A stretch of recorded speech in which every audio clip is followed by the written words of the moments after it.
Dear student, today we will discuss about the pharmaceutical engineering. So in this topic we try to understand about what is the pharmaceutical engineering.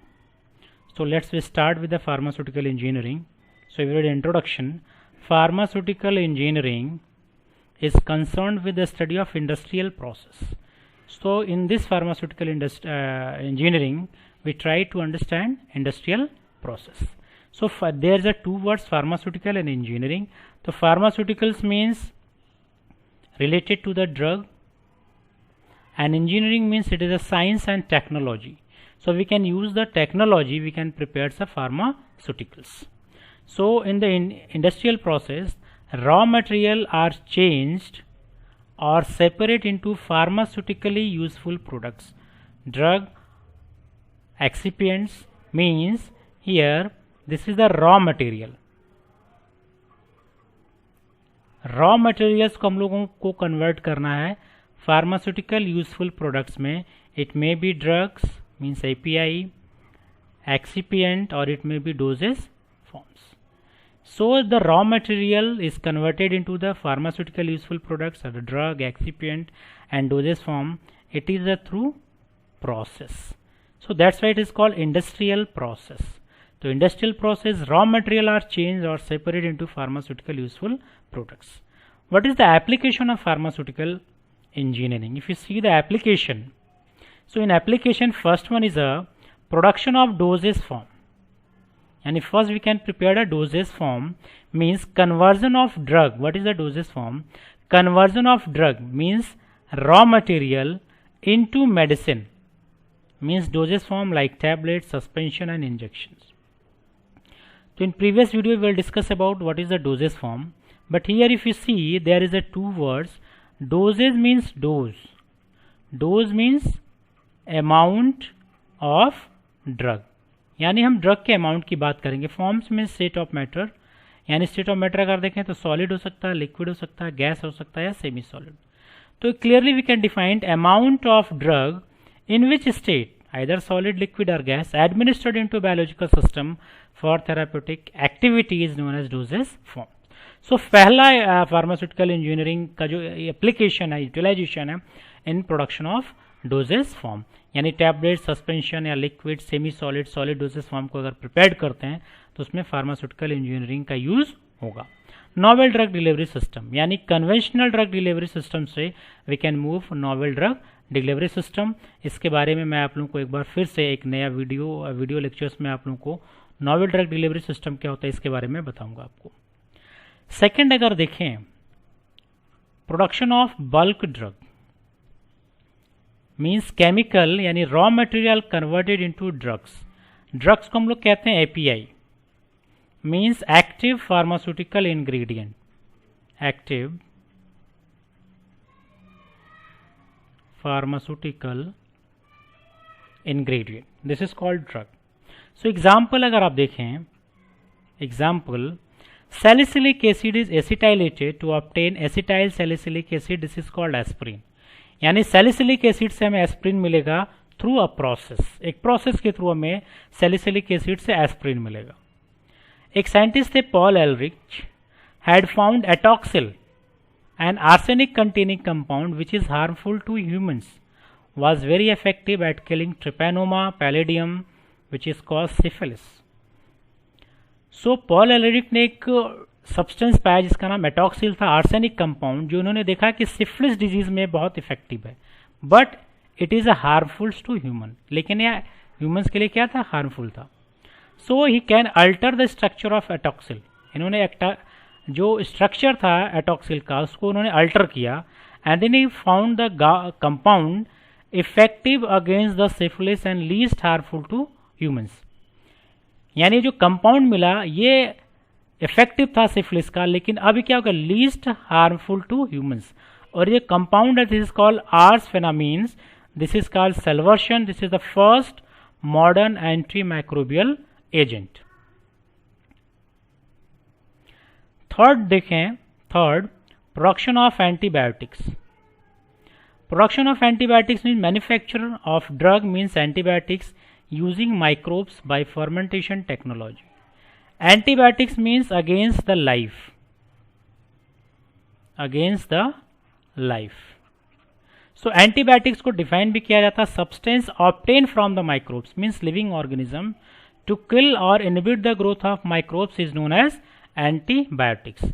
Means antibiotics वो substance है जो किसी living organism से obtained होगा और किसी microbes की growth को इनहिबिट करेगा या किल करेगा।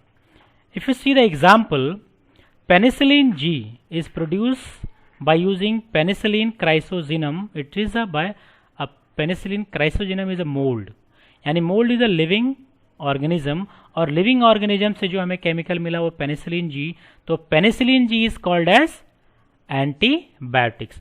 लेकिन if we can synthesize in the lab substance which can inhibit a growth of microbes, so this is called as antimicrobial agent. जो अभी एटॉक्सिल आप लोगों ने देखा उसे हम लोग कहेंगे antimicrobial agent. Discovered in 1928 by Alexander Fleming. जो पेनिसिलिन की जो खोज की थी वो अलेक्जेंडर फ्लेमिंग ने किया। World war second, United Kingdom and United State work together to find method of mass production of penicillin, यानी सेकेंड वर्ल्ड वॉर में मेथड डेवलप किया गया जिससे मास प्रोडक्शन किया गया पेनिसिलिन का। In 1944 Pfizer open the first penicillin factory, यानी पहली पेनिसिलिन फैक्ट्री 1944 में ओपन किया गया Pfizer which is a renowned pharmaceutical industry. तो this is the development of the in pharmacy field by using using engineering यानी science and technology. सो अगर D देखें fourth, production of biological, यानी biological के production में भी फार्मास्यूटिकल इंजीनियरिंग का use किया जाता है। Extraction of drug from animal, plant and minerals. Example देखें, जो वैक्सीन्स हम लोग ऑब्टेन कर रहे हैं, इंसुलिन ऑब्टेन कर रहे हैं, streptokinase, recombinant DNA technological products. So अभी मैंने कहा इंडस्ट्रियल प्रोसेस, अब we try to understand what is the process. So process क्या है? Normally every process involve a series of step. Unit में सिंगल, अभी हम सिंगल प्रोसेस की बात कर रहे हैं। Normally every process involve a series of steps, यानी किसी भी प्रोसेस में बहुत सारे स्टेप्स यूज होते हैं। Combination of series of step is known as unit process, यानी उन सारे स्टेप्स को अगर हम कंबाइन कर दें तो उसको हम लोग कहते हैं यूनिट प्रोसेस। तो इसको समझने का प्रयास किया जाए। सैलिसिलिक एसिड एसिटाइलेशन किया तो हमें क्या मिला? Acetyl salicylic acid, production of bulk drug. तो एसिटाइल सैलिसिलिक जो एसिड मिला दिस इज कॉल्ड एस्पिरिन, ये मिला प्रेसिपिटेट के फॉर्म में, यानी प्रेसिपिटेट मिला।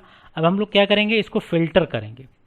फिल्टर किया, फिल्टर करने के बाद दो चीजें मिला, रेसिड्यू एंड फिल्ट्रेट, यानी जो फिल्ट्रेट है ये लिक्विड और जो रेसिड्यू जिसको हम लोग कहते हैं फिल्टर केक। अब जो फिल्टर केक मिला दिस इज एस्पिरिन यानी रेसिड्यू, इसको हम लोग ड्राई करेंगे। ड्राई करने के बाद dry powder of aspirin. Again फिर इसका साइज सेपरेशन मीन सीविंग की इसकी हम लोगों ने, सीविंग करने के बाद क्या मिला? यूनिफॉर्म साइज ऑफ पाउडर यानी एस्पिरिन, और ये हमारा क्या है? प्रोडक्ट है। यानी फिर see from salicylic acid to uniform size of the product, ये जो पूरा है सिस्टम यहां से यहां तक का, this is called process. In process में अगर आप देखें तो नंबर ऑफ स्टेप्स इन्वॉल्व हुआ, यानी फर्स्ट स्टेप एसिटाइलेशन यूज किया, सेकेंड हम लोगों ने फिल्ट्रेशन यूज किया, थर्ड हम लोगों ने यूज किया ड्राइंग, एंड फोर्थ हम लोगों ने यूज किया साइज सेपरेशन और सीविंग, यानी 4 स्टेप्स इन्वॉल्व हुआ यहाँ पे।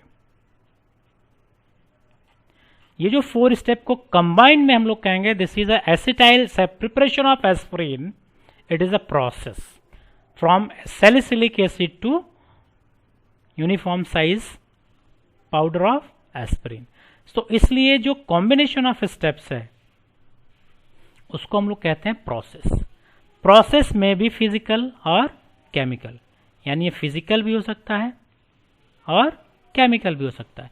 फिजिकल की बात करें तो filtration, drawing and size separation, और केमिकल की बात करें तो एसिटाइलेशन। प्रोसेस में भी केमिकल, फिजिकल, और सी की बात करें तो हम कह सकते हैं बोथ, फिजिकल भी हो सकता है और केमिकल भी हो सकता है। केमिकल प्रोसेस में जनरली हम लोग रिएक्शंस की बात करते हैं, चाहे वो नाइट्रेशन हो, एसिटाइलेशन हो। तो अगर इन सब स्टेप्स को यूज़ कर रहे हैं तो हम लोग केमिकल प्रोसेस कहेंगे। फिजिकल प्रोसेस में भी आपने देखा, फिल्ट्रेशन की बात की जाए, ड्राइंग की बात की जाए, तो इसको हम लोग कहेंगे फिजिकल प्रोसेस। और अगर दोनों यूज हो रहा तो we can say physico chemical process. Physico chemical process यानी थर्ड जो है वो हो गया फिजिको केमिकल प्रोसेस। अब नेक्स्ट हम लोग समझेंगे यूनिट ऑपरेशन, यानी एक सिंगल ऑपरेशन की बात करेंगे। यूनिट ऑपरेशन, यूनिट में सिंगल ऑपरेशन में स्टेप्स यानी इंडिविजुअल स्टेप्स की बात करेंगे। यानी process consist number of distinct individual steps, यानी कोई भी प्रोसेस है उसमें number of distinct individual steps involve होते हैं। Each individual steps is known as unit operation, यानी जो एक एक स्टेप्स यूज हो रहा है उसको हम लोग कहते हैं यूनिट ऑपरेशन। तो pharmaceutical engineering also known as unit operation. यानी अगर आप देखें तो यहाँ पे जो pharmaceutical engineering, it is also known as unit operation. So each individual, so yes, we can also say each individual steps used in unit process is known as unit operation. यानी drying, side reduction, distillation, evaporation, these are individual steps and these are a unit operation. In unit operation involve मास और energy transfer. किसी भी unit operation की बात करें तो या तो मास ट्रांसफर हो रहा है, या तो एनर्जी ट्रांसफर हो रहा है, या तो दोनों ट्रांसफर हो रहा है। सो इस अगर आप देखें फार्मास्यूटिकल इंजीनियरिंग यूनिट ऑपरेशन में, तो एंटायर सिलेबस में अगर आप देखें तो चाहे मिक्सिंग की बात करें, मिक्सिंग पढ़ना है, फ्लो ऑफ फ्लूइड पढ़ना है, साइज रिडक्शन पढ़ना है, साइज सेपरेशन पढ़ना है, ड्राइंग पढ़ना है, डिस्टिलेशन पढ़ना है, इवोपरेशन पढ़ना है, फिल्ट्रेशन है, सेंट्रीफ्यूगेशन है, these all are a unit operation यानी इंडिविजुअल स्टेप्स, यानी these steps use in a process. Unit operation में सिर्फ देखें साइंटिफिक फाउंडेशन अगर देखें क्या बेसिक सिस्टम है इसका, तो unit operation are involve in a chemical and physical steps, यानी केमिकल फिजिकल स्टेप्स इन्वॉल्व होंगे इसमें। Hence elementary knowledge of chemical and physical law is essential. वो क्या है? Unit operation govern by chemical physical law. वो govern by क्या है? Basic law अगर देखें क्या है तो law of conservation of matter and energy, law of conservation of matter and energy. तो अगर मैटर की बात करें तो मटेरियल बैलेंस की बात करेंगे, एनर्जी की करेंगे तो एनर्जी बैलेंस की बात करेंगे। मटेरियल बैलेंस की देखें तो जो भी बात की जाती है इनपुट इक्वल टू आउटपुट, यानी जो हमारा इनपुट और आउटपुट है, यानी हमने कोई भी मटेरियल में इन दिया और आउटपुट जो हमको मिला, दीज आर ऑलवेज इक्वल।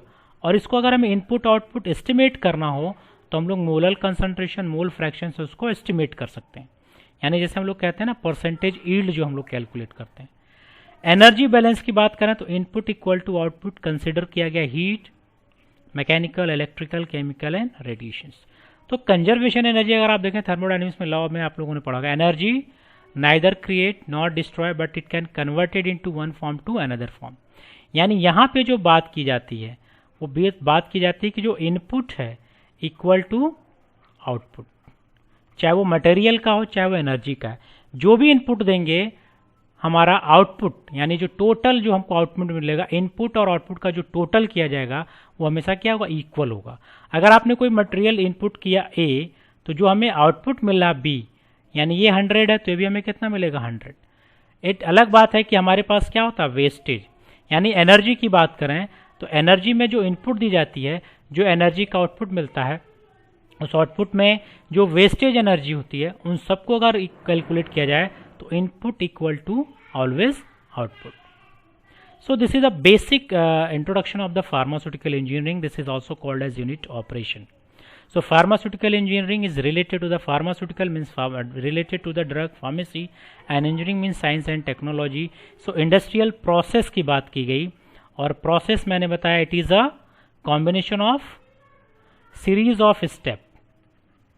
तो ये आपको याद रखना है, series of steps, यानी बहुत सारे steps इन्वॉल्व होते हैं. It may be physical और केमिकल या फिजिको और केमिकल. सेकेंड चीज़ आप लोगों को याद रखनी है यूनिट ऑपरेशन, यानी जो इंडिविजुअल एक एक स्टेप यूनिट प्रोसेस में यूज़ किया गया, this is called as unit operation. यानी जो एंटायर सिलेबस में जो आप लोग जितने भी टॉपिक्स पढ़ रहे हैं, चाहे वो साइज रिडक्शन हो, साइज सेपरेशन हो, ड्राइंग हो, फिल्ट्रेशन हो, सेंट्रीफ्यूगेशन हो, this all are individual steps and this called unit operation. And जो हम लोगों को लॉज जो इसमें है हमें याद रखना है, मटेरियल और एनर्जी, इन एनर्जी का जो ट्रांसफ़र हो रहा है, यानी यहाँ पे इनपुट और आउटपुट जो है हमारा वो इक्वल होगा, यानी मटेरियल और एनर्जी बैलेंस का। तो आई होप सो कि आप लोगों को ये फार्मास्यूटिकल इंजीनियरिंग की बेसिक फार्मास्यूटिकल इंजीनियरिंग का कॉन्सेप्ट आप लोगों को समझ में आया होगा। कोई भी डाउट अगर आपको हो तो उस डाउट को आप कमेंट बॉक्स में लिखें और मैं कोशिश करूँगा कि उसे आप लोगों को समझा सकूँ। Okay, thank you.